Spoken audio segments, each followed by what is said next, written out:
While we're waiting, Mhm. Nate and Anthony, I'd love to hear a little bit about you guys' companies.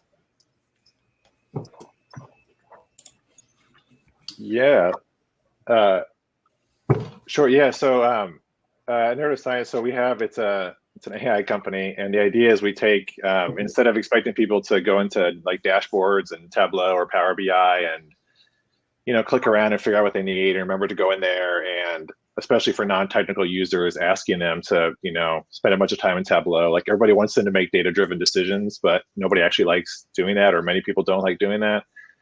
And so our approach is we have a whole different, we call it a modern BI experience, where it's all based around data storytelling. And so it's AI that's analyzing the data, figuring out what's important, writing that in stories, and then it puts it all in a news feed experience. So you can like subscribe to different topics and you get push notifications and you can comment on the stories. So there's a bunch of things we tried to pull from consumer apps, but all with the idea of sort of helping people actually get the ROI they've made on these huge data investments. Everybody's been spending so much money sort of on BI and getting their data together and all of that work, and a lot of folks aren't seeing the returns they'd like. So we're trying to sort of close that last mile there. Yeah, absolutely. That's awesome. Yeah, so we're kind of in the IT alerting space, so we don't have any AI implementation as of now, but that's kind of what our product team is working towards, right? Really building out some of that AI ops solution. But 100%, I think that that kind of resonates with a lot of the times in our space. We see AI make decisions that humans really can't interpret. So being able to make that a little bit more actionable, I think that's awesome. Yeah. It's a weird. It feels like we're in a weird place where sometimes we trust AI a lot, and sometimes we're like super skeptical of it. And I think we're off in those places a lot. And so one of the things for us is like we don't, it's trying to explain to you what's happening in your data, but it doesn't tell you what to do. It's not smarter than you are. It's just trying to stuff that would have taken you an hour and clicking around in Tableau, and you would have come to a different conclusion than the person sitting next to you, and then you would have had to write that up in a bunch of bullet points for your boss. Like none of that is a good use of a marketing person's time, a salesperson's time. Like let them focus on the job that they want to do, and let the computer take care of, sort of watching things, writing, pushing it to you, letting you share it around, all that kind of good newsfeedy, social networky stuff. Yeah, awesome. Yeah, no, that sounds awesome. I've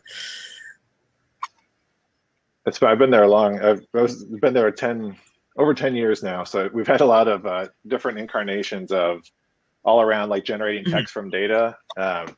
We've done that a lot of different ways and a lot of different use cases, but the thing we got now, I'm really excited about it, and it's like actually for sale, and sort of, it's our first time where previously we've like done solutions and exposed them via APIs, and we never really got to see the users in the same way. And it's really exciting to be able to do that, and to be, tracking what people are doing in the app and using that to make the system smarter and all that kind of good product. Absolutely stuff. right. Like you can expose as many APIs as you want, but the people that are actually making use and making innovation, right, creating innovation out of those, unless they're using your platform, you can't really like talk about it. But no, that's absolutely yeah. And you don't know if it's working. You kind of don't. Like we used to generate tons of reports. It's like, does anybody look at these? Like the client was happy that they paid us to generate 5,000 reports every month, and it did it by God. But like, does anyone look at those stories? Were they helpful? And now we have access to actually people doing the reading. So that's it's just we're a lot closer to like the problem, and that's been fun the last year or two. Hey Nate, who do you sell that solution to? What's like a typical problem that you solve, and for what industry is the buyer? It's across all industries. It's mostly, we're targeting now like the software. We're not doing big enterprise deals. We have a lot of enterprise experience, but with Lexio, the sort of data security and that kind of stuff is like all sort of what you expect it to be for a cloud deployment, but isn't what some enterprise people need.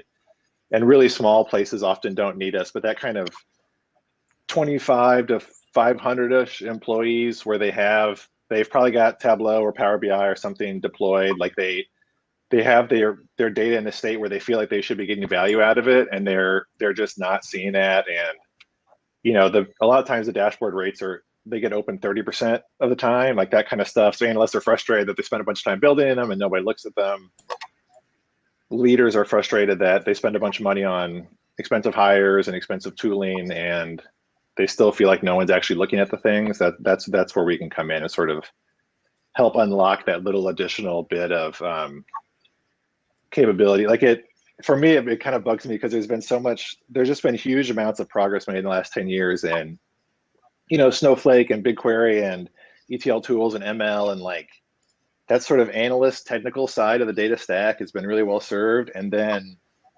But you just like spend money there, and then somehow that has to get into people's heads so they can have conversations and take action on it. And that getting into people's heads is really, it's just been underinvested in. And I think people are just now starting to appreciate how much better that could be. And so that's the spot we're trying to fill.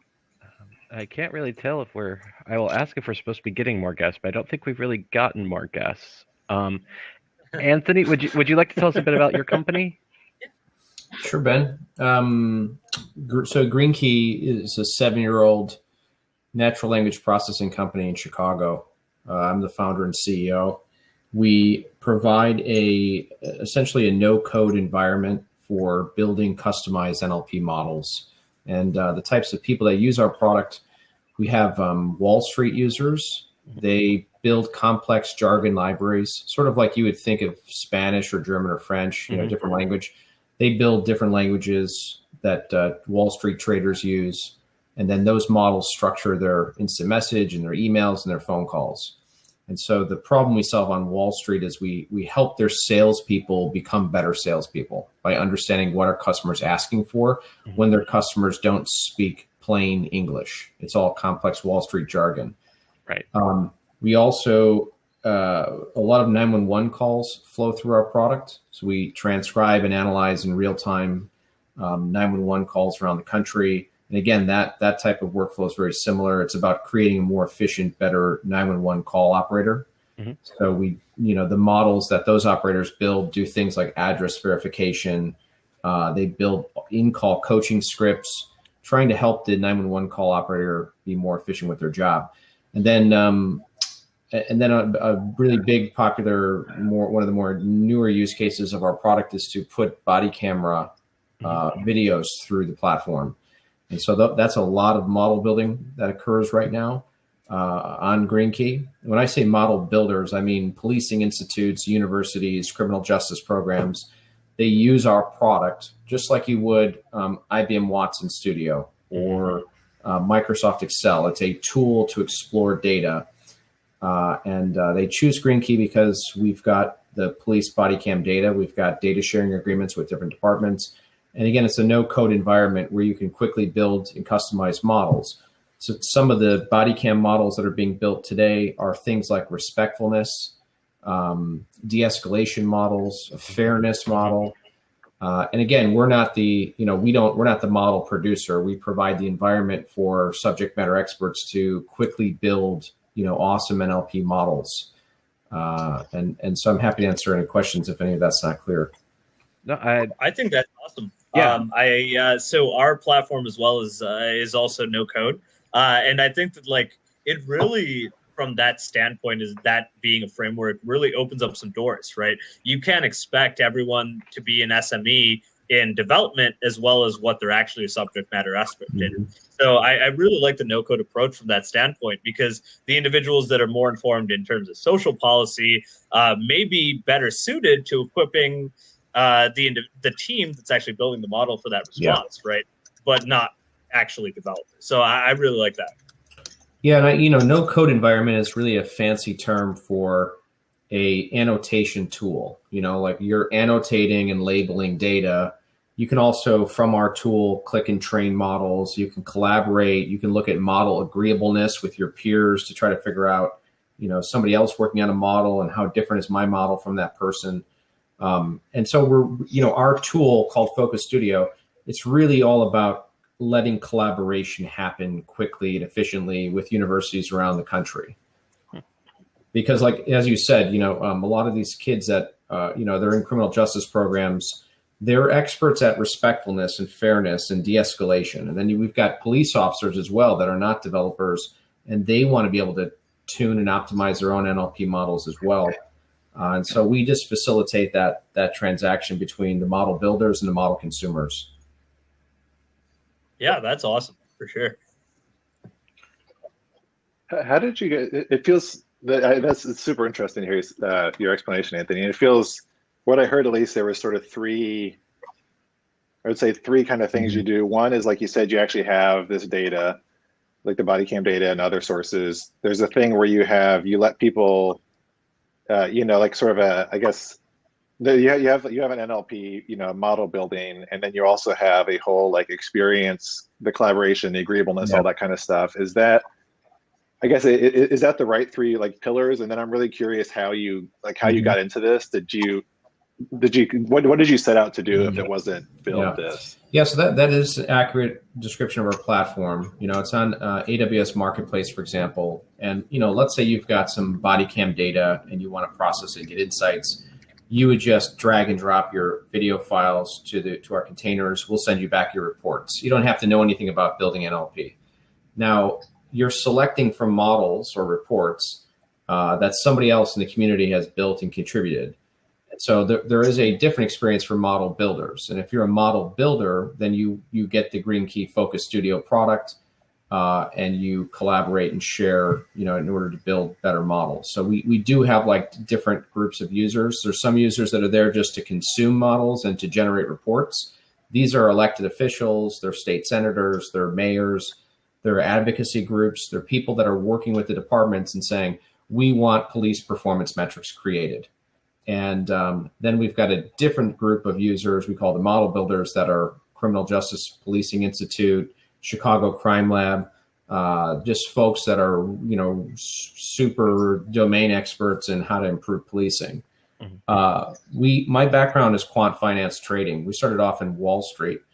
We're in the relationship analytics space. And when we started off in Wall Street, we were listening to their phone calls to create better employees. For example, there's things that your clients say that indicate whether you're to close a deal. For example, your best salespeople have a talk-listen ratio. And, if your clients are asking for, maybe COVID, this word COVID keeps coming up in client conversations, you're going to want to know why are people calling and asking about this product.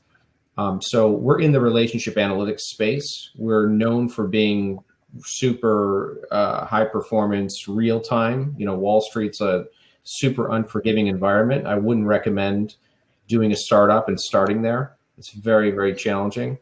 And then from there, we moved into 911 because Motorola became an investor in our company a few years ago. They wanted to use the same audio analysis platform that Wall Street was using for 911 call transcription. From there, Motorola bought a body camera company called WatchGuard, and we got access to body camera data a few years ago. And, honestly, after George Floyd was murdered in 2020, we just, as a company, decided, like, this is the coolest thing we're doing, and we want to just spend more time on this workflow and kind of less time on helping banks make more money. So we just restructured our commercial teams to have reseller OEM deals. So we have revenue pipelines in Wall Street. We have revenue pipelines in 911, but we spend all of our time in body camera stuff because that's where we sell direct. That's where we deal directly with the consumers. Those other verticals are kind of white labeled and out of our hands, and we just support those organizations. But so I'm mostly passionate about body cam analytics and happy to talk about, that's a fascinating space.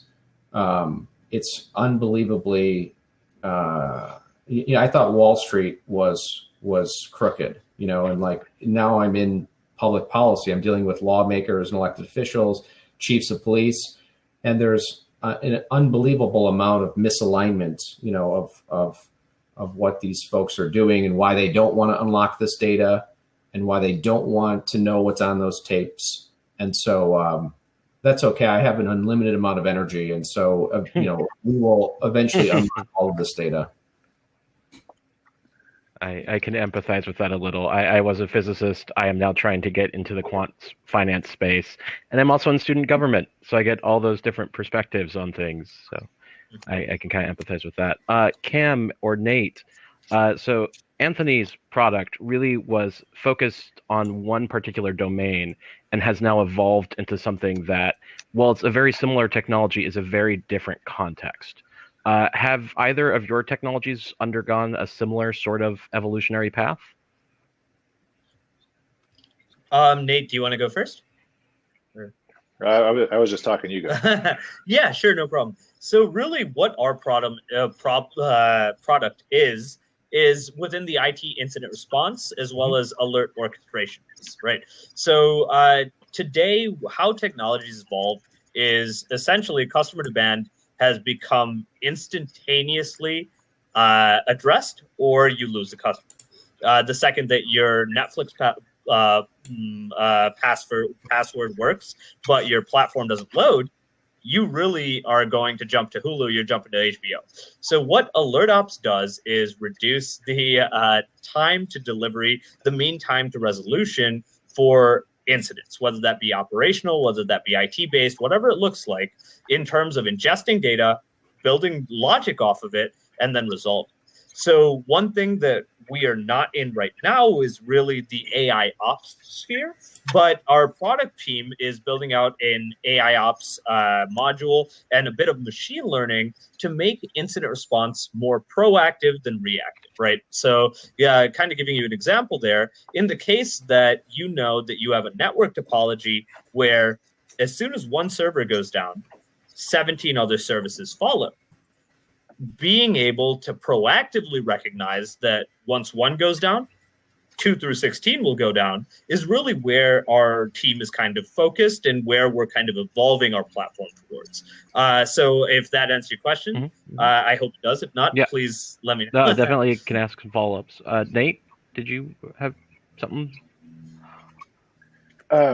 Yeah, well, part of our like when Narrative Science was first founded, we wrote originally it was baseball stories was like the first thing we did, and so this was like a student project at Northwestern.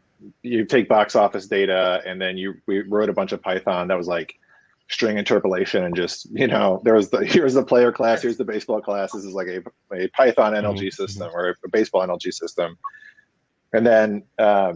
But then pretty quickly, it's like, oh, there's only so many, baseball game stories you can write in the world, of course. And so then we pretty quickly built out, and this is like what I was brought in to do, is help build out the first version of like a general purpose authoring system it knows a lot about writing and has its own opinions about how to construct sentences and, what kinds of things are interesting or conceptually what kinds of things are interesting. And then somehow you apply business and domain logic to that, and then the system can go and write stories for any domain or sort of close to any domain. And so that was the decision we made a long time ago, and we've been in that space since then. We're trying to be in a world now where we kind of specialize in certain, like Alexio is especially good at sales data and especially good at marketing data because that's where a lot of the interest is, but it's easy to get it up and running and sort of give it what it needs to know for these other domains. And that a lot of my work as chief scientist is trying to figure out like what are things it should know, what are things it should be able to be configured, based on what it knows in particular about sales or sales as a particular company, like what sort of levers do we need to expose and at what level of abstraction do we expose them, and all that kind of good stuff. So I know with like Anthony's product, the input would be the just raw body cam data that then gets processed as a transcript, and then you're doing natural language processing on the transcript. For the sales narrative aspect, do you just take existing sales reports and is that your input data, or what is the original data to train the model with? Yeah, so it's all coming straight from like the customer's BI data. Whatever they have, the data that's powering Tableau is the same thing that powers us. We've dabbled in doing our own NLP and doing like sentiment detection or transcription or kind of counting words and topic detection and that kind of stuff. And we kind of messed with it, but there wasn't any like real synergy with what we were trying to do. So now we tell people, hey, there's a bunch of great services that can do that and can give you more data based on free text, and you should use those and then give us that data, and we'd be happy to write about whatever the assessed emotion was or the most common words or that kind of stuff. Cool. So as a more general question to sort of any of the panelists who feel like answering, has there been any real controversy about how your product is being used? I mean, Anthony, that probably would be most relevant to you just within the domain you're working. But has your company, has your product run into any big sort of public controversy? The idea of unlocking body camera data is controversial in its nature. With our Wall Street business, where we're from, no, we catch bad behaviors. We create better salespeople, 911 calls as well. It's all about workflow efficiencies and creating a better 911 operator. With the body camera data, unlocking this data can make people very uncomfortable. That's the reality, is that they're so obviously beneficial to society, but also to cities in terms of saving money. Not to get too off topic, but the cost of body cameras, the vast majority of it is data retention. It's not in the camera purchases, it's in storing data. Mm-hmm. And so we'll just use Chicago Police, for example. They store data for about 4 or 5 years. One officer will create 9 calls a day. It's about 25 hours per officer, about 15,000 videos per district. It's just a massive amount of data being produced and saved, and it costs millions of dollars a year to store. And the reality is that like 90% of that data is not valuable. It's 23 minutes of a 25-minute traffic stop is staring at a steering wheel, waiting for dispatch to come back with some plates. And so, body camera analytics, not only can you create police performance metrics to improve training, but you could save your body camera budgeting cost by about 80%. So there's just massive cost efficiencies. What's controversial is just around, now that this data is created, right? It's unlocked. Now what happens to it? Is it FOIA'd? Can anybody FOIA this data now? That's a big question. We put this data on Amazon GovCloud. Is that a secure environment? Is that, that's a bit controversial, because a lot of this body cam video is considered extremely sensitive, and most departments have it on a box somewhere on a floor in their IT department. So the most controversial things we deal with are just around who gets to see these insights. Is it elected officials? Is it just chiefs of police? Is it criminal justice programs? And then what are the implications of seeing this data? For example, if you could see this data at an individual officer level, mm-hmm. you could then remove officers for saying certain words or for doing certain things over the course of their career. If you're going to do it at a department level, okay, maybe you look at the respectfulness of the overall department, and then you've got to train at that level. So it's ripe with controversy. Body camera analytics makes a lot of people uncomfortable. There's a lot of people who are trying to get to their pensions, and they don't want to rock the boat. And that's the reality. And unfortunately for them, this technology is not new. It's been around a long time. It's getting better and better. It's getting cheaper. It's getting more accurate, and it can improve lives of mm-hmm. officers and the public. And so it's just inevitable. I'm super interested, Anthony. Like, how much clarity do you have there from like laws? Like, how much is it? Are you trying to navigate with folks, and how much is it? It's pretty clear exactly, who is allowed to see this, or it varies city by city. It feels like it could be just such a morass of gray areas there. Yeah, here's a great thing, Nate. Like, we don't do video because all the laws are around video. Right. So there's all this like racial issues with analyzing video. So we don't touch video. We're only analyzing the audio of the police officer. We don't care about anybody else in that video. We have silence detection. We compress files. We can do speaker diarization. So we go, that's the officer. Don't care about anyone else, what they say. Right. Because we're only calculating respectfulness, fairness, and de-escalation. So we do not need to know what anybody else says. So, that way, we're able to avoid a lot of the protections that are put in place for civilians. The data is sensitive. Each state has its own police unions and their own, policies around what they can do with the data. It's still really the Wild West of police body cameras. Here in Illinois, right, the governor just signed this new act that's mandating all police wear body cameras in the next 5 years. That's now the law. Right now, there's about 50% of police officers wear cameras. And then there's some percentage that don't even turn them on. There's not even a lot of laws around when you have to turn it on, can you turn it off. So all of that is being figured out. We have a bill in Illinois. We have a sponsor, Representative Ann Williams. We're working with Senator LG Sims, the folks that created the Body Camera Act, to try to mandate that analytics get done. We believe strongly that just wearing cameras is not enough. Less than 0.1% of the videos are ever reviewed. And so we think, not only should you wear a camera, but you should auto-analyze that data as it's being captured each day. Mm-hmm. That's super interesting. Like for me, like when I think of AI sort of auto-analyzing videos, that like by default, that sort of gets the hair on my back of my neck up, and it's facial detection, public spaces, and it's all this kind of stuff. And I really like what you're doing here, because it feels like it's that same sort of AI or similar AI, but it's like applied to support the public, not to whatever sort of verb you want to use for a lot of it. It's really cool. And stripping out so much of that context that is questionable, like how much of an invasion of privacy is this? Well, if we're only looking at the data as it relates to the public official in their public duties, there should not be controversy here. Yeah. The reality is that you can use NLP to process police audio to create performance metrics, and then you can rank and sort those metrics, and you can work with your underperforming officers and say, hey, you need to be retrained on how to de-escalate an event, or you need to be retrained on how to be more respectful. And the one thing I want to mention, guys, again, is like Green Key is not the heavy hammer here. We're not the expert in racial bias. We're not the expert in respectfulness. We have a community of model builders that are. We work with advocacy groups that are building models on racial bias.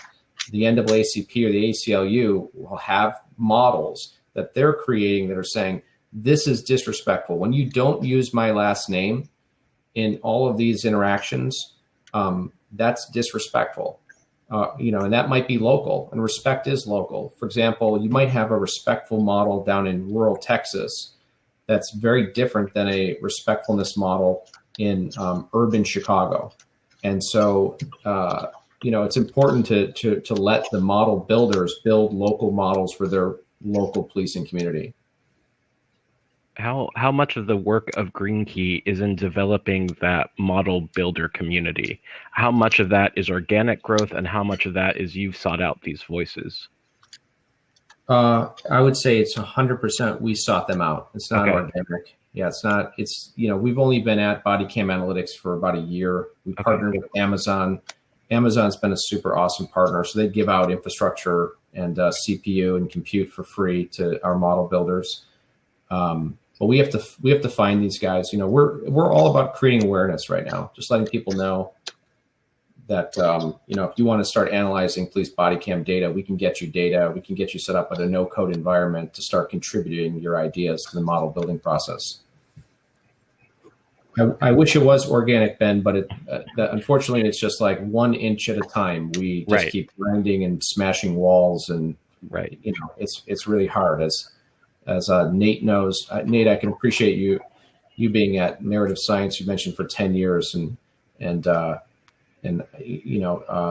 Green Key is now in its 7th year. This stuff is not easy, and most of the things, I mentor a lot of young kids that are raising capital, or whatever now, and we spend most of the time talking about how to prepare your mind and how to build culture and hire the right people. Those things are way more important than your actual product.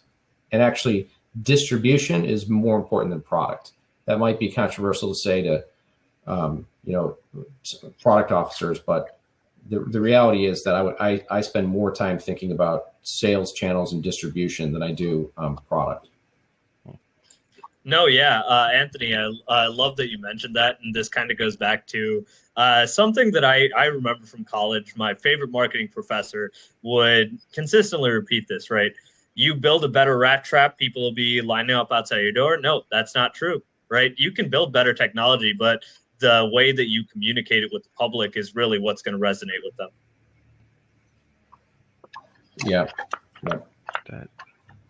That jives with experience. So, what have been sort of just the so I know, Anthony, with you, it's been just a lot of pushback from people involved in the decision making, pushing back on making their data more public for your uses.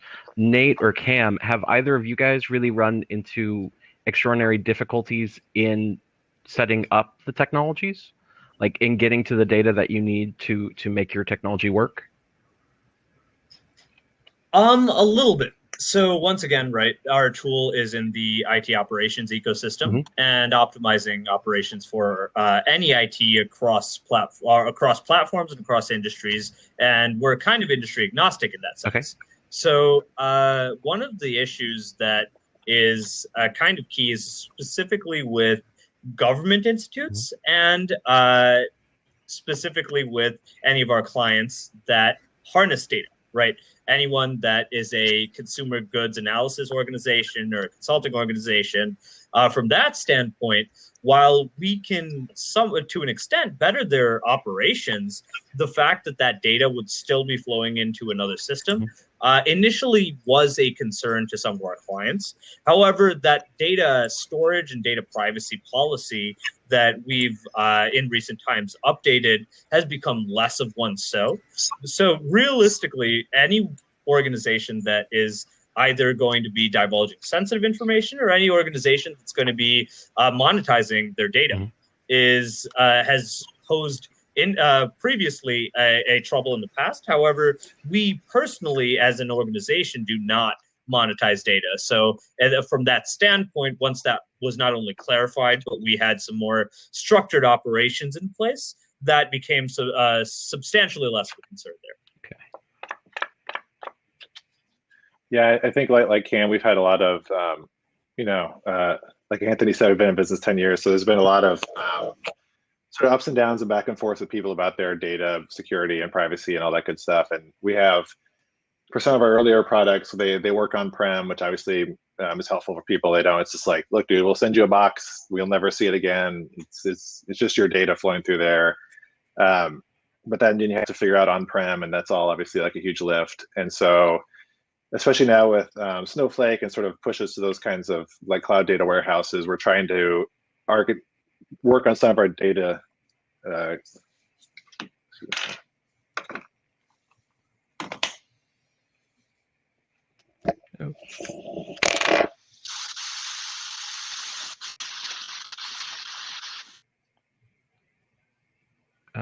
Okay. Well, Nate gets back with us. How have your companies sort of distinguished themselves from other AI-based companies working within the same sort of domain contexts? For Cam, in terms of helping resolve these IT incidents, are there other companies doing that, or is your company relatively unique within that space? So yes and no, right? So once again, as I'd mentioned, we're kind of developing the module for machine learning that we can input and fine tune in order to process our data. Now, at the same time, there exists other competitors that do that in the market. Now, the way that they do that is from a very, very generic approach. Now, what our product team has really identified is trying to build a baseline of a machine learning model based on rules that are set by the actual client. Now, that makes the ability for us to harness their data and leverage it in a manner that they would otherwise like to be it correlated with other network topology incidents, other components, whatever it may look like, that makes it easy, right? So starting off with a base set of rules as opposed to starting off with just raw data has been substantially beneficial from our context. Very cool. Nate, it looks like you're muted. Is that intentional, or is that you're trying to get your mic working?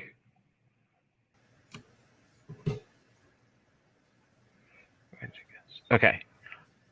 Anthony, are there other natural language processors in like the Wall Street space, or in the body cam space, or in the 911 space? I would imagine the 911 would probably be the area where there might be the most focus for sort of competing natural language processing toolkits. Oh, and we lost Nate. Yeah, Ben. There's lots of NLP providers. NLP is just like this. Is this massive subfield of AI and linguistics. We compete primarily with IBM Watson and Wall Street. Essentially, if you're a JP Morgan or you've got a massive data science team, you might choose an IBM Watson because you want more control over building models and model ownership. And then, just in case anybody's, watches this video in the future, you don't really want to be in a space where you don't have overlap and competition. You really want to be suspect if you're the only one doing something. Now, NLP, as I mentioned, is broad. I would say what makes us unique is that we are good at NLP on audio. There's tons of text NLP providers.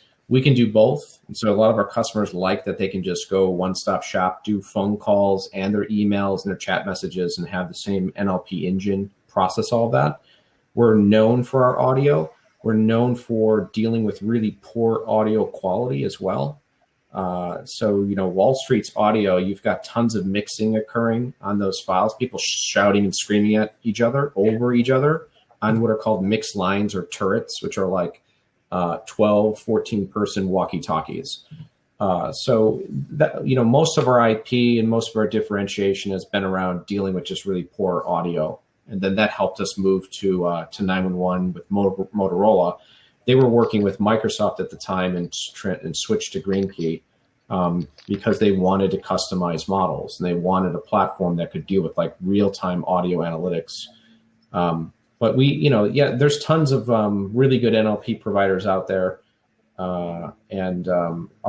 We try to like cooperate and partner with people.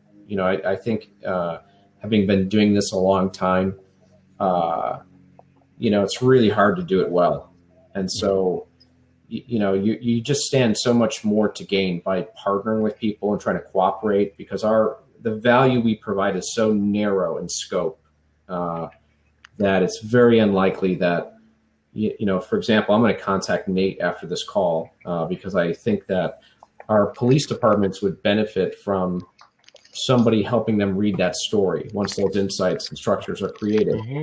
And the fact that Nate and narrative science has dabbled in NLP, like we don't care. That doesn't, it's just not something that would even cross our mind. Lots of companies do NLP. It doesn't mean that they're a competitor with GreenKey and what we're doing. Real quick, Anthony, we have CPD uses some of our a different tool of ours that embeds it straight onto a dashboard. Yeah. But yeah, I agree that I look forward to your email. And I think there's definitely there could be a lot of value there.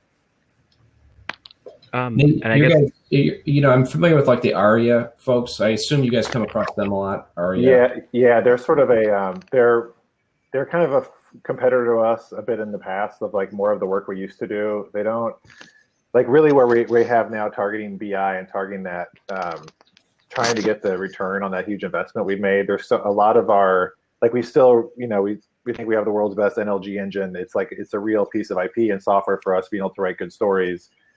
But so much of what we've done lately is around the experience and having a mobile app and having push alerts and having Slack integrations and having commenting and having a newsfeed experience and like all of that and allowing people to just sort of working through what it means to like move through stories and how you navigate between those things and how the engine helps you with that.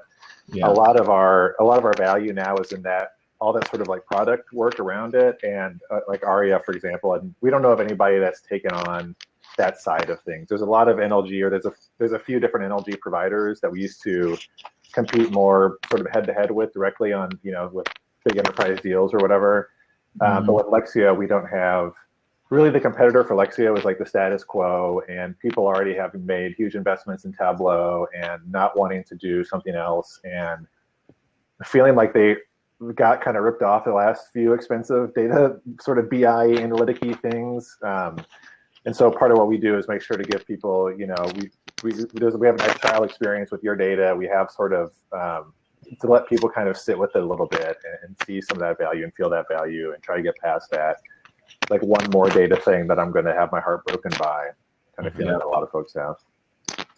Nate, there's probably also an opportunity besides, I think your tool, your product is would be really helpful for these elected officials they want to get a report generated to them to say, hey, what's happening in police data and what are the trends, and is police training actually improving? Is sentiment of police improving over time?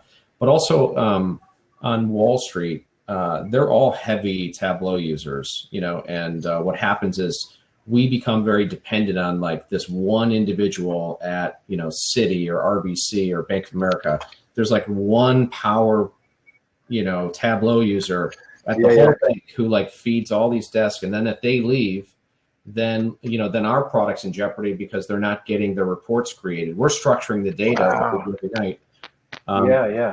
So it's crazy that like how important that, like we hear jokes about, or people talk about their data whisperers, or they're like, the people that get it and can sort of interpret it and provide that to the rest of the company. And there are so many like single or just handful of points of failure at some of these places. And it's just so out of whack because they're so, they're ruthlessly data driven in a lot of ways, and they've spent so much money on it. And it feels like, man, like I wish you would have taken 5% of that money and spent it on like actually getting this into people's heads. I think the results they would have seen would have been a lot higher. And, that's what we're trying to prove out with Lexio.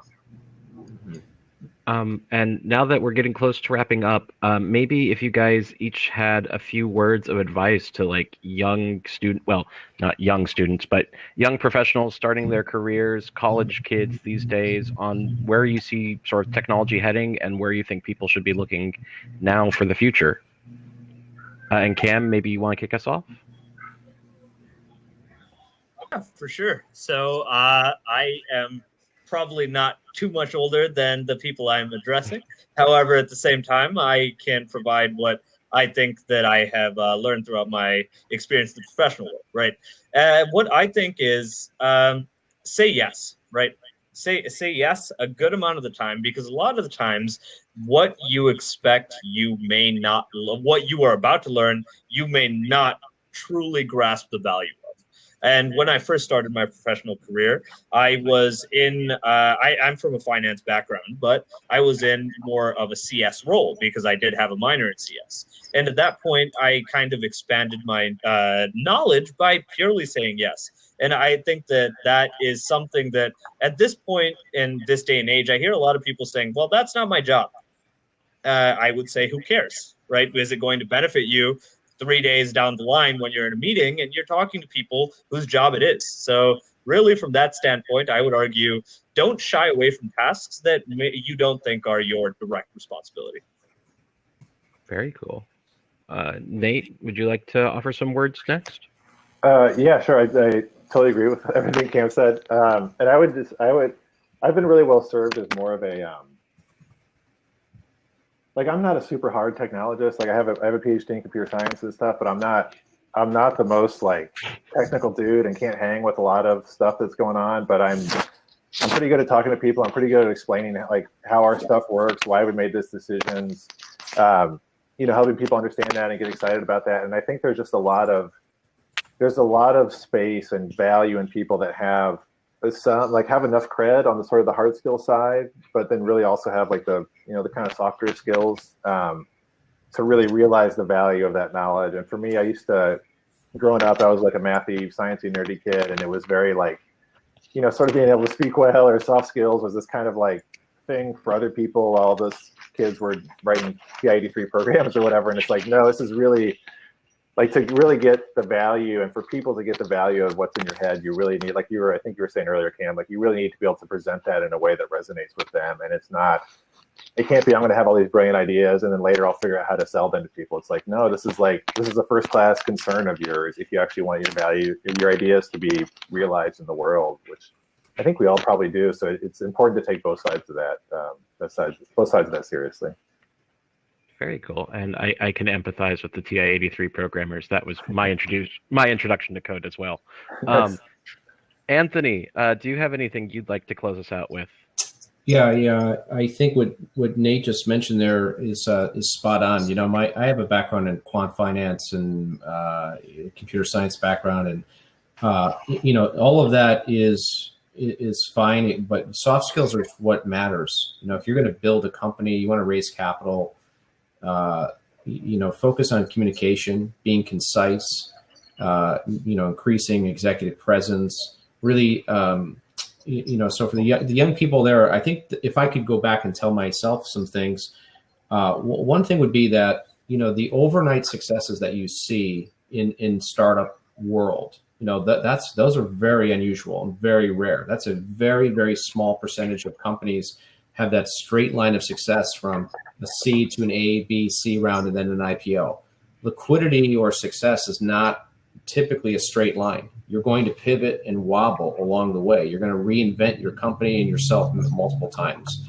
And when you go out to raise capital as an angel investor, I'll tell you that people write checks into people. Like you might think you got a great product or great technology, but I am investing in people. And what does that mean? I'm trying to figure out if you can build culture. Can you attract and hire and retain people? And can you admit when you're wrong? Can you pivot in the face of overwhelming data? Can I trust that you're going to pivot the company and try something else because your assumptions are wrong? It's all about people.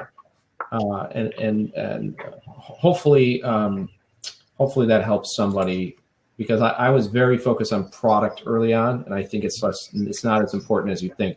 Your product strategy and the size of the addressable market is very important, but your ability to attract and retain talent is more important.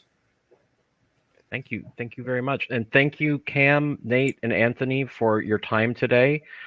We are getting about ready to take a 10-minute break. So we're going to switch up who the speakers are in each session. Speakers, if you don't know where you're going, I think I have the list of where you're headed next. Actually, Nate, it looks like you're staying with me. I thank you for listening. Thank you, our speakers, for this wonderful discussion, and I'm looking forward to the next half. Thanks, Ben. Thanks, Ben. Thank you, Ben. Thanks, Cam.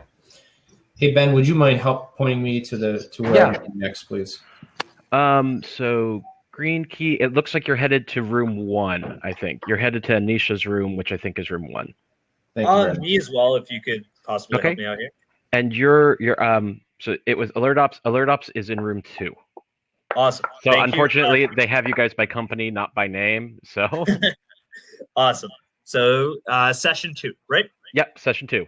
Awesome. Thank you. And Nate, while we wait, I'm going to put on some elevator music, because that is what I have been recommended to put on. So we got a little break here, Ben? Yes, we got about a 10-minute break before the next half of the session. Okay. I was going to step away real quick, I'll be back shortly. All right, sounds good. All right.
Okay. It doesn't look like the other. Let me ask in the other people in the call at the moment. Are any of you presenters? If so, if you could share your video and audio, I'll add you to the speakers panel. Nina or Miss Mary Jones, I don't know if either of you are one of these speakers I'm waiting for.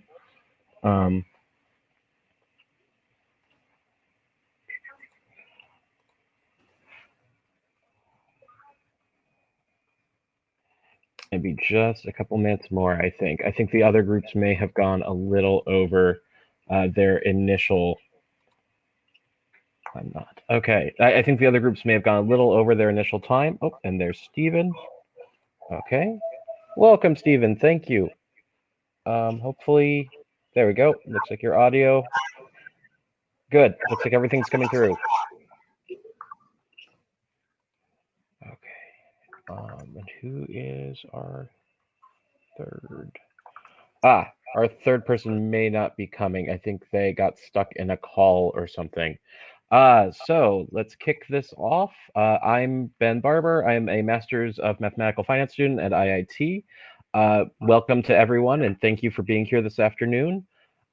Stephen and Nate, if you would like to spend 2 or 3 minutes introducing yourselves, that would be great. Yeah, sure. Hi, everybody. My name is Nate Nichols. I'm chief scientist at Narrative Science. We're a 10-year-old startup in Chicago, and our software is all around AI-powered data storytelling. So there's a lot of people in businesses today that spend a ton of time looking at dashboards, looking at charts and graphs from Tableau or Power BI or a lot of these big vendors. And it's really hard for people to use and try to get the right information about what's happening in the data from those tools, and they don't like doing it. And so all these companies that spend a bunch of money trying to get value out of all this data they're holding on to aren't seeing much of the value coming back because people don't like the tools, so they're not built for those users. And so our main product is called Lexio, and it's all about having AI analyze the data and then write up what's happening for you and telling you about it so that you can just sort of understand what's happening and move on throughout your day and make decisions off of what you learn from the data. Very cool. And Stephen, if you'd like to introduce yourself and your company. Thank you, Ben, and thank you. My name is Stephen Platt. I am the research director at the Retail Analytics Council of Northwestern University, and I also run a retail AI lab. And from our lab, we spun out a bunch of products that we developed and have a startup called Retail Predict AI. And all of our solutions are all around the retail industry and solving problems. Our two current products are a store traffic prediction model. So we enable a retailer to maximize their staffing decisions based on predicting traffic out 5 weeks by day by hour with a very high accuracy rate. And our other product is a demand prediction model that helps retailers avoid out of stocks, excess inventory investment, quick serve restaurants, reduce waste, as well as use it for markdown optimization based on demand predictions and price elasticity. So these are our first two products, and the dev pipeline is pretty deep. So that's really cool from both of you. Maybe you could each sort of talk about academically where are you approaching these sorts of AI problems from? Where did you start, and how did you get to where you're at now? Nate, if you'd like to go first, maybe. Yeah, sure. So I got my PhD at Northwestern under Chris Hammond in the AI lab there, and a lot of our research was around knowing something about what the user cared about and what was important to them, and sort of presenting them with things that are useful. And that's so there was called Stats Monkey originally was like a system that wrote baseball stories from data that which became narrative science. That was one of the projects sort of in that space. My research was also there. A system called News 7 that was an automatically generated news show based on what it knew about you. It had these anchors. It was all implemented in Flash, and they would like argue back and forth about movies and stuff. But so in general, we take kind of a more representation, sort of heavy approach to things. There's knowledge in the system. It kind of knows what it's talking about. We don't go sort of full ML, and it's a big deep learning model that spits out a bunch of stuff. Where possible, we try to actually understand what the system is doing and get value from that, and then do machine learning as sort of an optimization layer on top of a system that we just kind of know and understand pretty well. Yeah, we built a lot of different versions of what are sort of core technology at narrative science, but we think the one we have now is will be the sort of one we have for a good long while. And it's, if you look up NLG systems, the academic literature, it kind of looks like the way those are supposed to look, and we've got but it works pretty well, and we're excited about it. We might. Is anyone else having AV issues? I'm not. Did I drop? I may be dropped. We can hear you, Ben.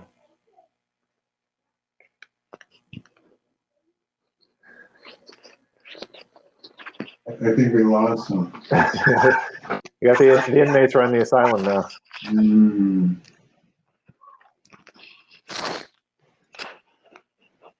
There we go. I'm sorry. I dropped. Hey, welcome back. So Nate, I heard your story. Stephen, I didn't know if you had a chance to tell us a little bit about the background and how you got into sort of retail AI analytics. Sure. And by the way, Nate, I work with Chris Hammond at Northwestern. Oh, sure. We've taught a few courses together, and the Retail Analytics Council is actually a joint initiative between IMC and CS. So I know those guys well, and they're brilliant. And he and Larry, good buddies. I have been in the retail analytics space for 25 years. And 25 years ago, there wasn't really anything known as AI and machine learning. But you know, as that technology became more broadly adopted, you know, we embraced it. And so we started the Retail Analytics Council like 7 years ago. And every quarter I run an experiment with a different retailer. Last quarter we built an online order estimation and fulfillment system for Peapod Digital Labs. Next quarter we're working with Petco, looking at clusters of merchandise that customers tend to buy together. Over the summer, we're going to be working with Discount Shoe Warehouse on building a SKU optimization model, because a lot of retailers are now fulfilling online orders at their store as well as a DC. So there's tons and tons of use cases that come up. And so we first sort of do a POC in the lab, see if we could solve for it. And then if we think it has commercial application, then we'll put it into production in my company. Just to throw the proverbial monkey into this, my education is I am an attorney by background with a master's in tax law. So go figure. Into sort of an AI application area. We may be getting another speaker in just a moment. It looks like somebody's getting reshuffled into our room. But before they do, let's start with some of the other questions we've got. So for either of our speakers, can AI stand alone as a platform, or is it always a feature of a product, the means of getting to your business objective? And if either of you would like to go first, feel free to kick us off. Yeah, you know, I really think it's, you know, depends on the app, right? And the solution, you know, and I'll let Nate speak for narrative science. But our solutions candidly are both, right? So in our solutions, we deliver a really intuitive UI that a non PhD can use and look at the dashboards and derive relevant information from, or we can do an API into an enterprise solution and then build off of that. So it's really very much user dependent in our case, at least.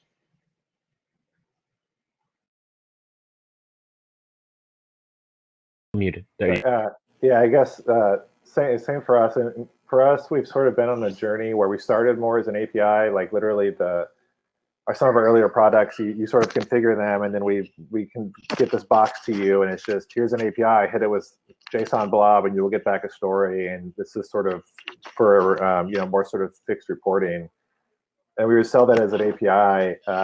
And for us, part of our journey has been realizing that it's not enough, at least in our use case, it's not enough to sort of embed like this idea of stories, trying to tell stories about what's happening in the data. It's not enough to embed those in the existing sort of UX paradigm and just stick those on a dashboard or stick them in some other sort of highly gizmoed screen. And it's important to think the experience more broadly. So something we've done a lot more over the last couple of years is take on just sort of normal product sort of best practices, and how do you make the app really attractive, and how do you make it, the sign-in flow really nice for when you forget your password, and all this kind of stuff that was just never a concern of ours. And it's really fun, frankly, because it's more, you just get a lot more feedback about actual users in the system, and it's not, the interaction isn't between API. There's more of like, oh, there's a human in there, and they came through, and the system let them down, or like, oh, they found something really great, and we can put sort of names and faces to value of the system, and it's fun to work on that way. Cool. Very cool. One of the big problems with the big data is trying to separate sort of the signal from the noise, trying to isolate what is the valuable chunk of our input data and how do we use that to make decisions. How have your technology sort of addressed that issue? Is there just too much data, too little data for either of you?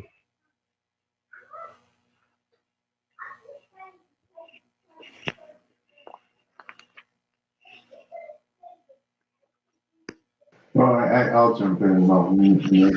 Sorry, Nate, if I'm jumping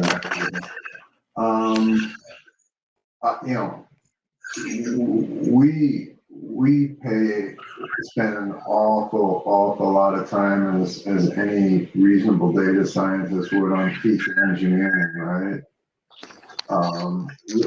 We're fortunate in retail, for the most part, there's frankly too much data, right? So we just never have that problem. POS data, inventory data, customer data, any reasonable sized retailer, I mean, you're gonna have terabytes of data. So we don't suffer that issue. But spending a ton of time looking at different features and their importance, and might sound like a cool feature, but by the time you take a look at it and you see the impact on your model and all the hassle we have to go through to incorporate it, it's not necessarily worth it. And then the flip side of that is, we want to work with things like weather data. And most people think, oh, weather, that's a pretty easy feature to use. You can just download it from online for free. That's true, but as I say, 60 degrees in Chicago is a very nice afternoon. 60 degrees in Miami is freezing, and just looking at degrees and then having it relate that to a practical circumstance becomes a little bit more complex. So we just spend an awful lot of time at looking at degrees.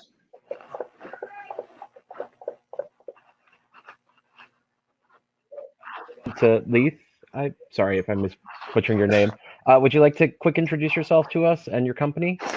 Yeah, so sorry about what happened. I'm not sure how I ended up in session 2, but now I'm supposed to be in session 3. So I excited to think join you all. it was a rebalancing and seeing that some of the rooms had many speakers and some of the rooms only had a couple speakers. So I think that was on our end. That was not you at all. So Yeah, no worries, no worries. Excited to be here. Happy to join everyone. So my name is Lee Takawi, and I'm the founder and CEO of Cipher Data Labs. And the Cipher Data Labs is all about machine learning, deep learning, and leveraging neural networks, big data, whether it's batch or streaming data, to make predictions and extract insights from data and constantly monitor for drifts, and using cloud computing. So I know that was a lot of tech buzzwords, and happy to dive deep throughout this conversation with everyone. just a little more insight into like what sort of context you're working in, what sort of clients you're dealing with, and what sort of processing you're doing?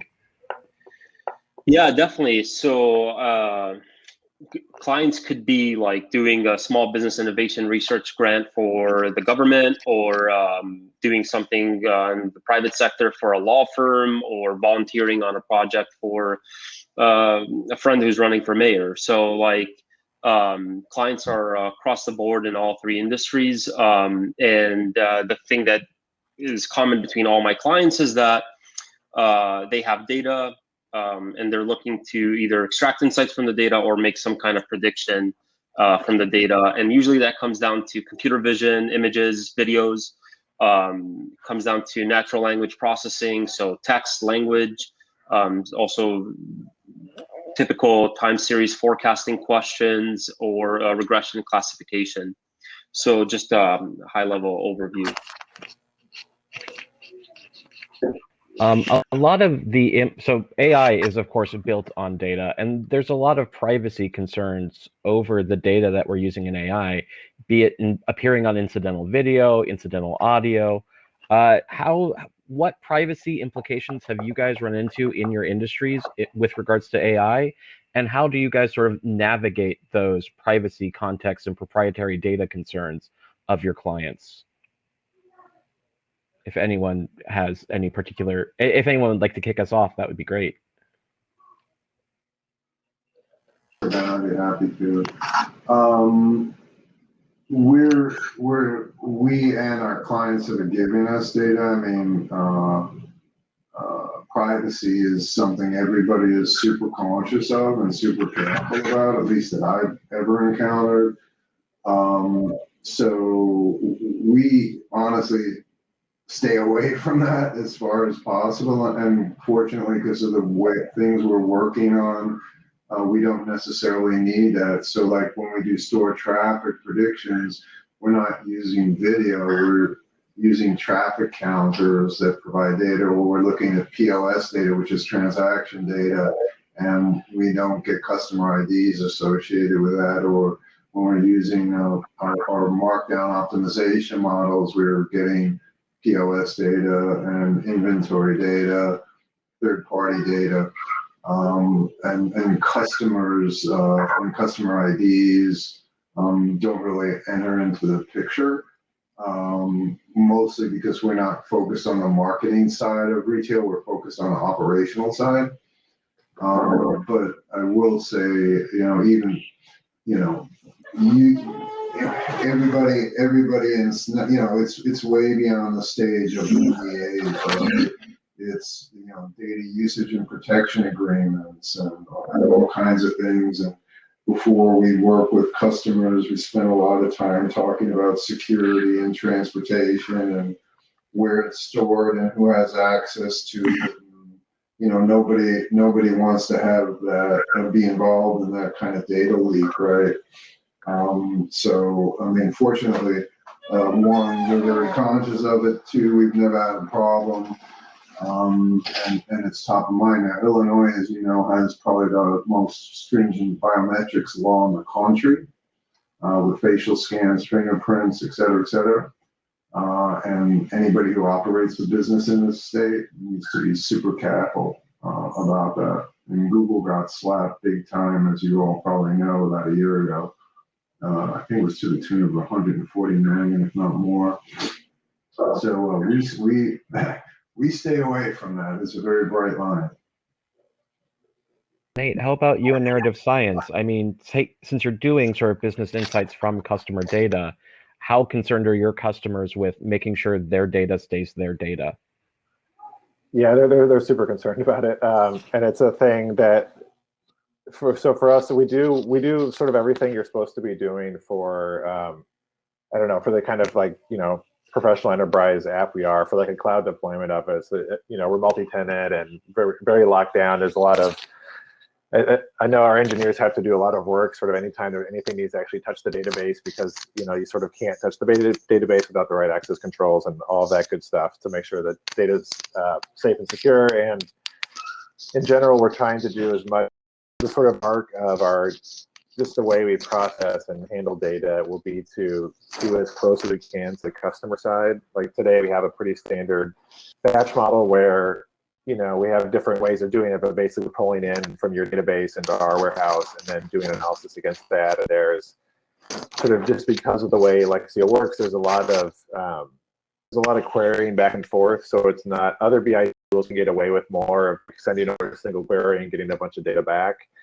We do a lot more, it's question and answering, but it's back and forth. And so it's just really performance-wise to have the data as close to us as we can for performance reasons, but we're sort of coming up with different solutions so that it can be farther from us and keep it inside a customer's firewall or deploy it to like VPC and all of that kind of that good stuff. And we do a lot of SOC 2 certification and different levels of certification things where people sign off and say, yes, we have to do these. We have these password retention policies and all that kind of good stuff. And I know for a lot of our customers, we can provide the documentation around that, and it helps ease those conversations, having that kind of formal certification. Leith, I mean, you're just in all contexts, it sort of seems like, with your application. So what sort of privacies and proprietary data concerns have you run into, and how have you really resolved those? Yeah, definitely. So I'll start off with an example, because my role is sometimes heavily involved in the design of the solution itself. And so we take these things into consideration. So I'll give you an example. March of 2020, COVID starts happening, and it's just the start of the pandemic, and no one really has an idea about like how to move forward, what's a solution. There could potentially be a vaccine. It might take a year. Luckily, it's here now. So at that time, in March of 2020, I wrote a proposal for the National Science Foundation. And the National Science Foundation was seeking proposals to help combat COVID-19. So the research proposal that I presented was about convalescent plasma. And so convalescent plasma is the concept of like, someone has COVID-19, they recovered, they have the antibodies, now they can give the antibodies to someone who needs it, who's trying to recover from COVID, right? So the project that I was presenting is, how do we raise the level of awareness and donations of convalescent plasma?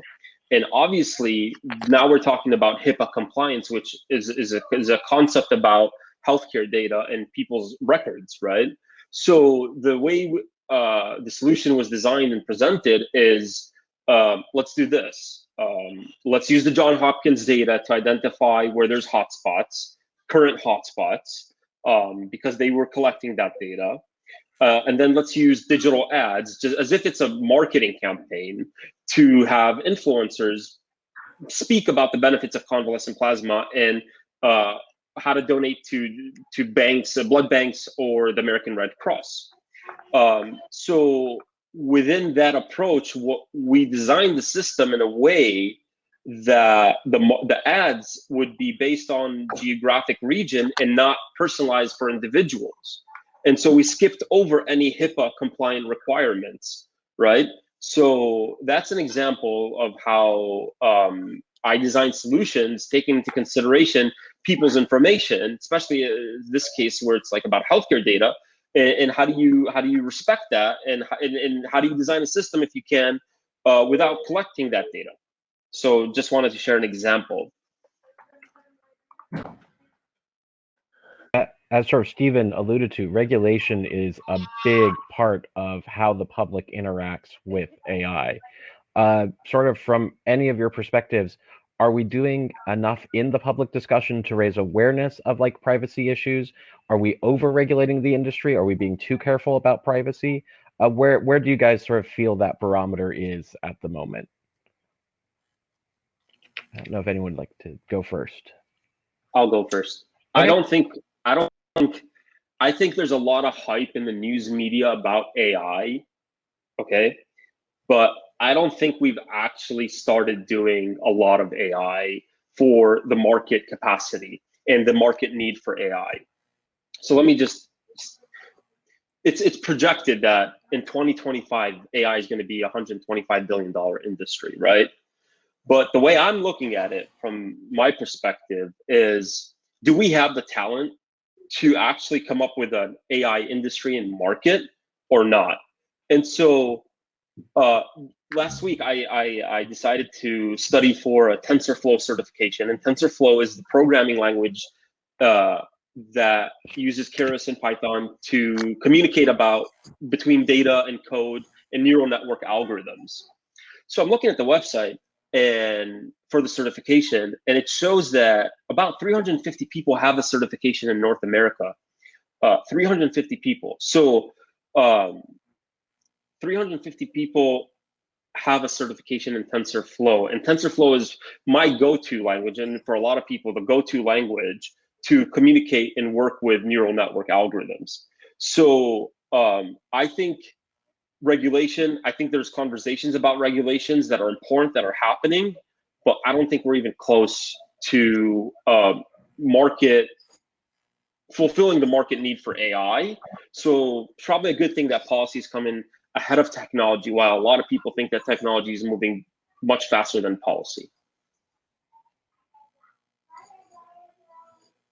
Stephen, you've got a little bit more of a legal background. What sort of your thoughts on the current state of AI and technology regulation?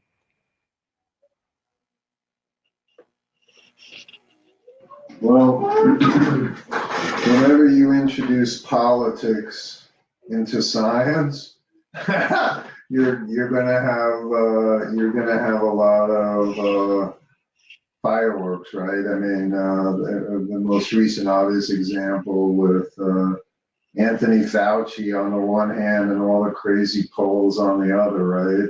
And you guys are all scientists, so myself personally, I leave politics to the politicians.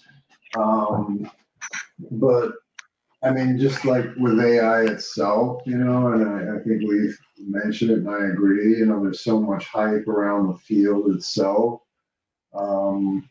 There's a lot of hype around what AI is and what it is going to do and what it's not going to do, and bias and privacy and robots taking over the world and all of that. And I think, I can't predict what a crazy politician will do. But as somebody that works at a university, I think education is important, and it's not only my students that we teach AI to, but it's the population at large. And the better able people like you, Ben, and Matt and Leith are able to communicate the efficacy, and that human rights and privacy rights are important and things that we take very seriously as an industry. Then the polls, you keep them at bay, right? You have a choice: either be aggressive before they get aggressive, or if you try to skirt things, and I'll pick on Google for the moment, but Facebook, right, where they keep pushing the envelope, and have done nothing really seriously about self-regulation, then you just open yourself up. So being smart and proactive, I think, is the way to, self-regulation is always the better course.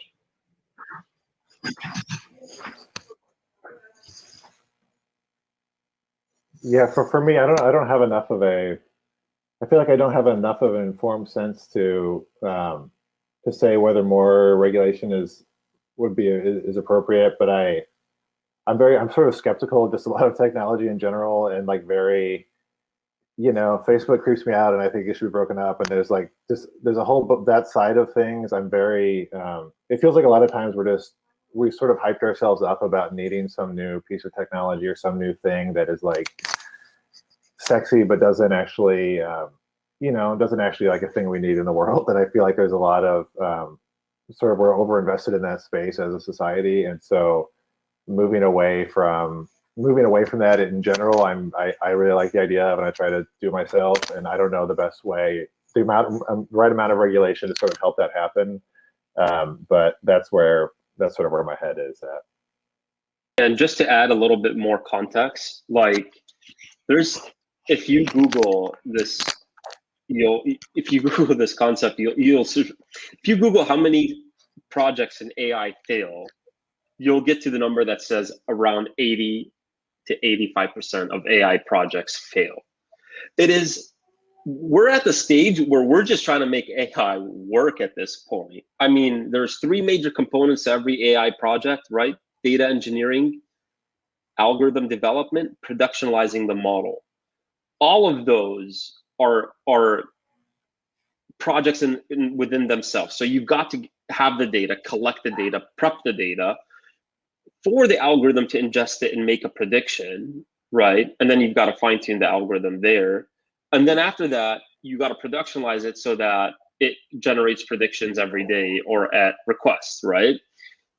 So imagine that's the technology side. Now imagine having the business side of the conversation, right? And then adding to that everything else we're talking about in terms of privacy and regulation, and then project management, funding, and then accuracy, bias in the models. So where we're at, like, AI is evolving, and it's a couple of years. I think it's a couple of years before, like they say, maybe 2025 it'll be a $125 billion market, but right now it's overhyped.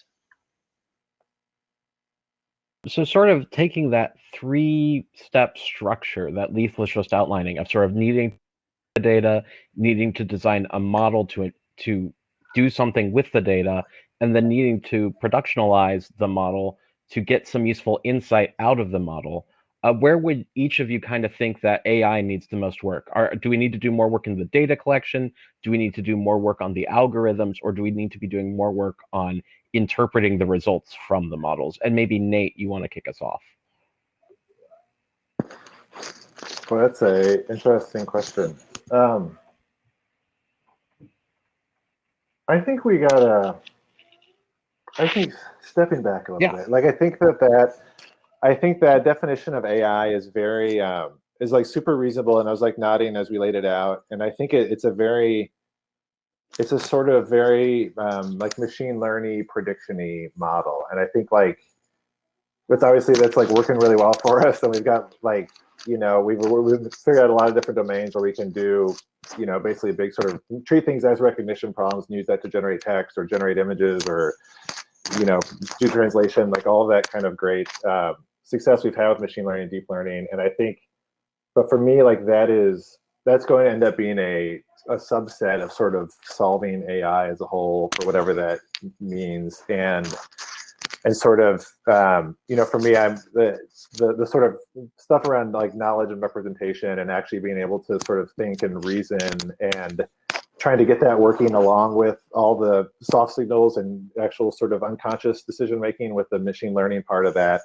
I think ultimately that's sort of going to be the model for how we figure out AI. And so, so for me, I think the thing we need to work on most is not like continuing to like that three-step model is a real part of the problem, but also trying to step back and sort of not get locked in that like a deep learning rut where we just deep learn harder and harder. I think there will be limits to that eventually, and I hope we've got people looking around before then. Stephen, where would you sort of see the issues, and where do we need to be putting more of our effort? Yeah, I think, Ben, not to be a wise guy, you forgot one part of the process. And frankly, to me, it's the most important, which is what's the business problem or what is the issue you're trying to solve for? And if I'm a subject matter expert. I've been in the retail analytics field for 25 years, and I'm an AI architect. And I think that what I find, like with grad students, is, I'll walk into a class and I'll say, here's the problem, and they immediately want to start coding. And I'm like, wait a second, guys. Do you really understand this problem? Have you, so we force them through a process. They spend weeks. What's the business problem? What's the KPIs that we want to establish benchmarks performance against? And then when we start to get into creating the schemas, making sure you're being very disciplined about the process. And what you find, or I find, when you get really bright young students, graduate students, PhD students, they're scientists, and if you let them go amok, they'll go amok, right? That's what they want to do. They want to try something else, and they want to do something else. And as I always say, I don't really care how many angels dance on the head of a pin. I want to go from point A to point Z, and I don't want you to explore the hypothesis space for the next year and a half, right? And so I think, and I don't know, Leith, where you came up with that number. Maybe, I haven't seen it, 80% failure rate, whatever. Our failure rate's a lot less than that. And I think a lot of that has to do with being just extremely disciplined about what is the use case, what are the outcomes going to look like, all that stuff in the middle, data prep, hypothesis space, production, super critical. But I think you have to just introduce a lot of discipline into the process. That's my perspective. Like to respond to that, or I think you're still muted, unfortunately.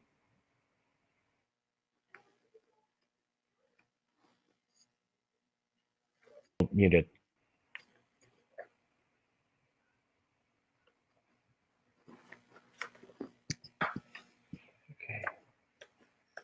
You may just need to refresh the page. We can't hear you. It's still showing you're muted, so you may just need to refresh the page. What happens when you use a Mac? It's just terrible. I was raised on Macintoshes, and I will not discuss my opinion. That may agree with that opinion. I have quite loved my PCs ever since I got my first one. And Leith is back, and I need to add him.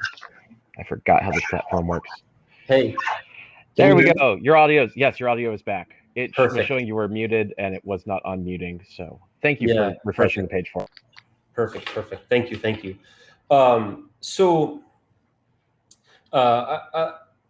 Just regarding the 85% stat, there's a lot of different references about that, including Gartner in 2018. So maybe success rates are a little bit better nowadays, and hopefully in the future. But I think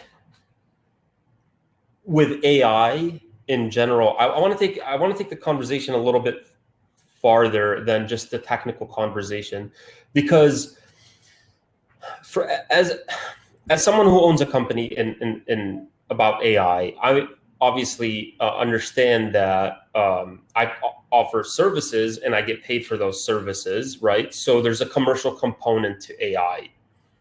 And here's the question I want to present, because I think that AI can be used in ways that are for nonprofit, that are very helpful, but they lack commercialization. right? So in other words, there are applications for AI that don't necessarily make money, but are amazing, right? So when we just think about things from a very macro view, right? I call them the 7 pillars, right? So education leads to jobs, jobs lead to housing, housing leads to healthcare, and food and water. And overall, within those 5 pillars, education, jobs, housing, healthcare, food, and water, if we can provide those, right, we also need to provide safety and secure environments and a narcotic drug-free world, right? So I'm looking at 7 pillars nationwide, worldwide, and I'm thinking about AI and how do we apply AI to serve those needs. But sometimes AI conflicts or is not matching with commercial opportunities. And so I think we were just really touching on like the business question, right? So we can continue to invent AI to do better movie recommendations, or we can do chatbots for customer service representatives, automation, or we can do forecasting for supply chain needs. But how do we get AI to address the needs of these 7 pillars that may not be totally and easily commerciable, as in generating income, right? So that's the question I have about, defining the business question, because I know we were just saying there's 3 pillars to an AI project, right? That's how you make AI, right? But what do you make AI for is my question. And the question I face in the marketplace today. It seems like that maybe the success of sort of machine learning and deep neural nets and deep learning has sort of led us into a place where we sort of just see everything as a nail, that everything can be solved with these finite set of tools if only we phrase the data and phrase the questions in the right way. And sort of a common theme I'm sort of hearing is that maybe we need to be taking a step back with AI, and maybe we need to be rethinking sort of the methodologies we're using and the way we're creating problems and thinking about problems. Where do you guys sort of see AI headed? What would be the next thing after deep learning? Is there a next thing, first off? And if so, what sort of progress do we need to be making to try to get to the next AI paradigm? I don't know if anyone has any strong opinions or thoughts on that sort of issue. Yeah, Ben, just to go back to your question, right? Why do we need to take the next step in technology we're thinking about what's the next big technology breakthrough beyond deep learning, right? But the question is, why do we need that technology is my question, right? Before we go and try to invent a merger of different AI systems that can behave autonomously, right? My question is, do we take a step back and just try to solve our basic needs problems using simple and potentially deep learning solutions, right? Do we want to take a step back and try to focus on small problems that are that are easy to solve but not commercial? Or do we want to continue investing into next technology breakthroughs? And then what do we do with it, right? So I think posing AI with the real world question for us is really, I see it as the breakthrough. Being able to deploy AI for a basic human need is the breakthrough rather than the technology itself.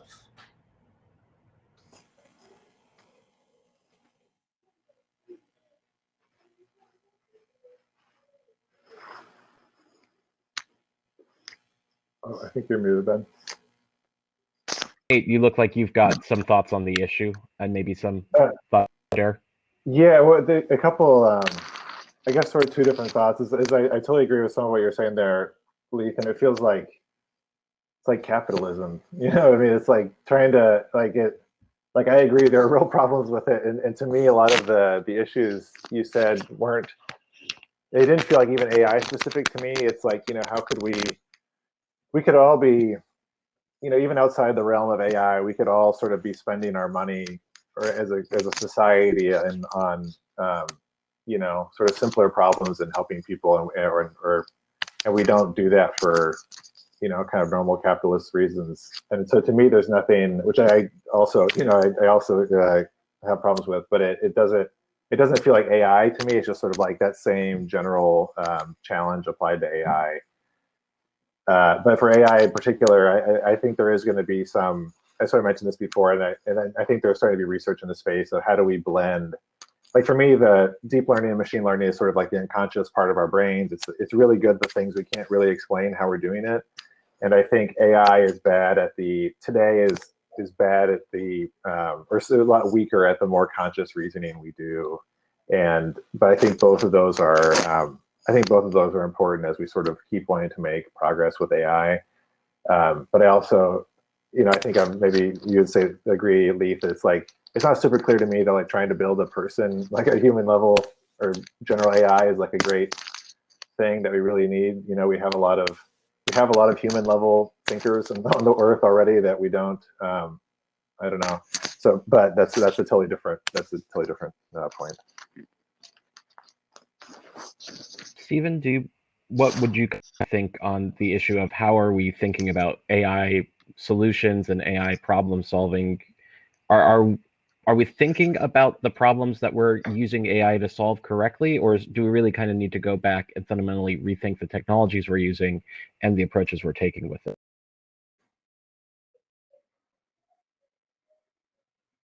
I mean, this is almost like a philosophical question, right? The greater good, or where do people choose to spend their time, right? I think it can be applied for commercial purposes, and I know we're spinning up a charitable organization through Northwestern to go into the inner city to get minorities. Minorities are very underrepresented, as you guys may know, in computer science and the AI field, like ridiculously underrepresented. And so we're building a program with the Office of Community Outreach to go into the inner cities and get middle schoolers. We're creating sports programs, music programs, arts programs to get kids engaged and seek these careers because they're great careers, right? So we lost him again, bending it. In any case, but that's something I do as a not-for-profit, because I want to contribute to society, right? And so,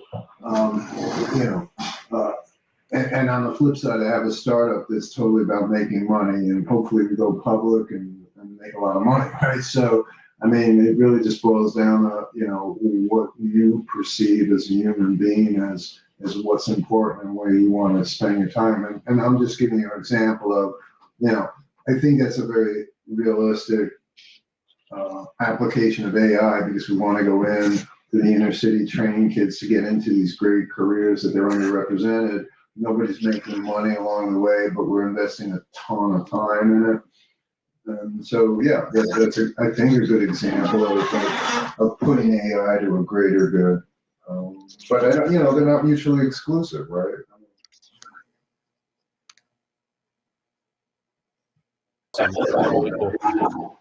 Thank you.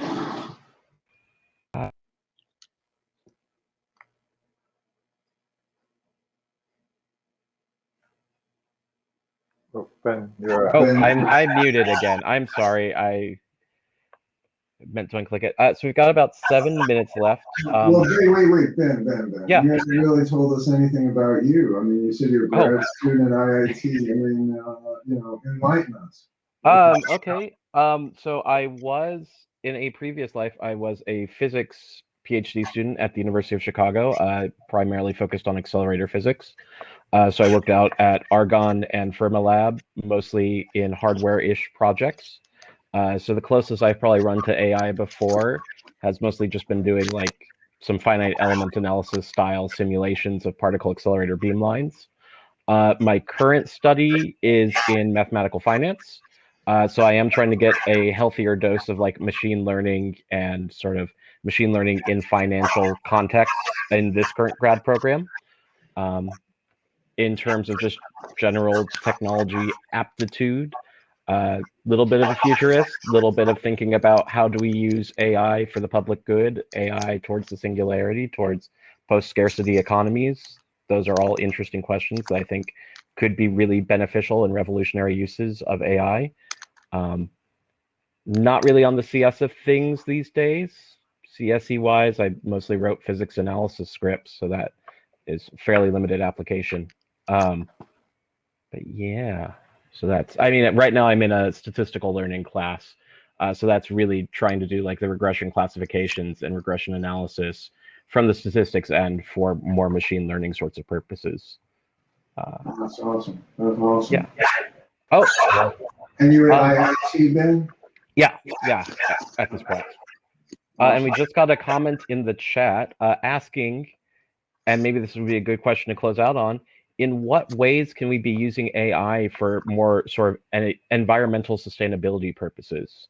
In what ways can we be doing like green AI or just AI to generally help the environment and make sure that the planet stays a livable place for us to be?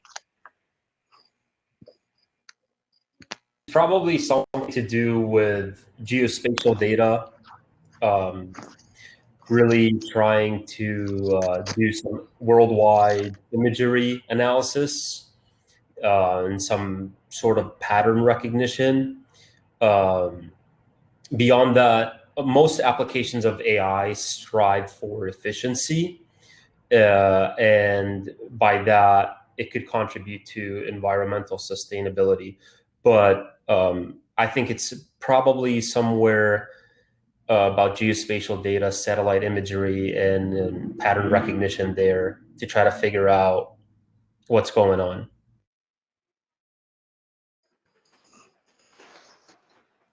For us, like, yeah, totally agree with Leith. And for us in narrative science, or at least sort of in the narrative science space of like generating stories,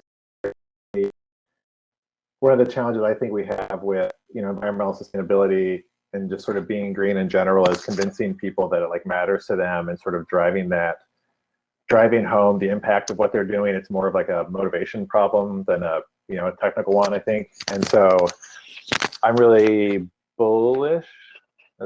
Bullish. I always get confused which one's good. I'm bullish on the idea of kind of personalized content generation that helps people just really sort of put like it's not just a story about what's happening nationally or what's happening in some other country. It's a story about what that's like for you, could be like for you in Chicago, or what is the impact for you and your kids. And sort of, I think we could do pretty sort of like motivational kinds of things at scale with a lot of personalization coming from a system that knows something about you and knows about what's actually happening.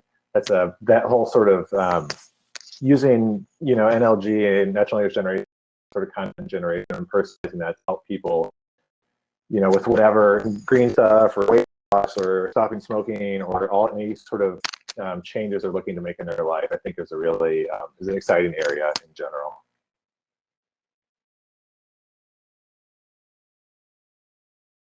Would you like to kind of take us out on that topic? Thank you very much, Ben. I am honestly not a very educated in the areas of environmental sustainability, so I'm really can't add anything to the conversation, to be totally candid with you, but thank you. Thank you, Nina, for sending in the question. And Nina, thanks you all for your very thoughtful answers on the issue. And I also want to say, great cats, Stephen and Nate. I don't think they were ever in frame at the same time, so it did kind of seem like the same cat wandering between frames. But definitely, I have the same thing. Well, Stephen and I are the. Well, wait, Matt, how many cats do you have? Two. Well, one of them here is trapped in here with me, and one is out in the living room somewhere. And my cat has been well behaved and has not decided to make an appearance today. So I have two wandering around. So between my two, Nate's two, We have 5. Yeah, exactly. Unless Lee, do you have a cat? Are you a cat guy? No cat. That person, but I don't have a cat. Well, thank you, everyone. Thank you, the audience, for your rapt attention this afternoon. Thank you for being here at Chicago Startup Week in general. Now, the next sort of thing on the agenda is the booths. And so students, feel free to go to the expo and check out the companies. Our speakers, if you're going to be manning a booth, have fun talking to our students. And thank you all very, very much for giving us some of your time and coming to speak today. Thank you, Ben. Enjoy the opportunity. Thanks, guys. Nice meeting you all. Yeah, you too. Take care, bye.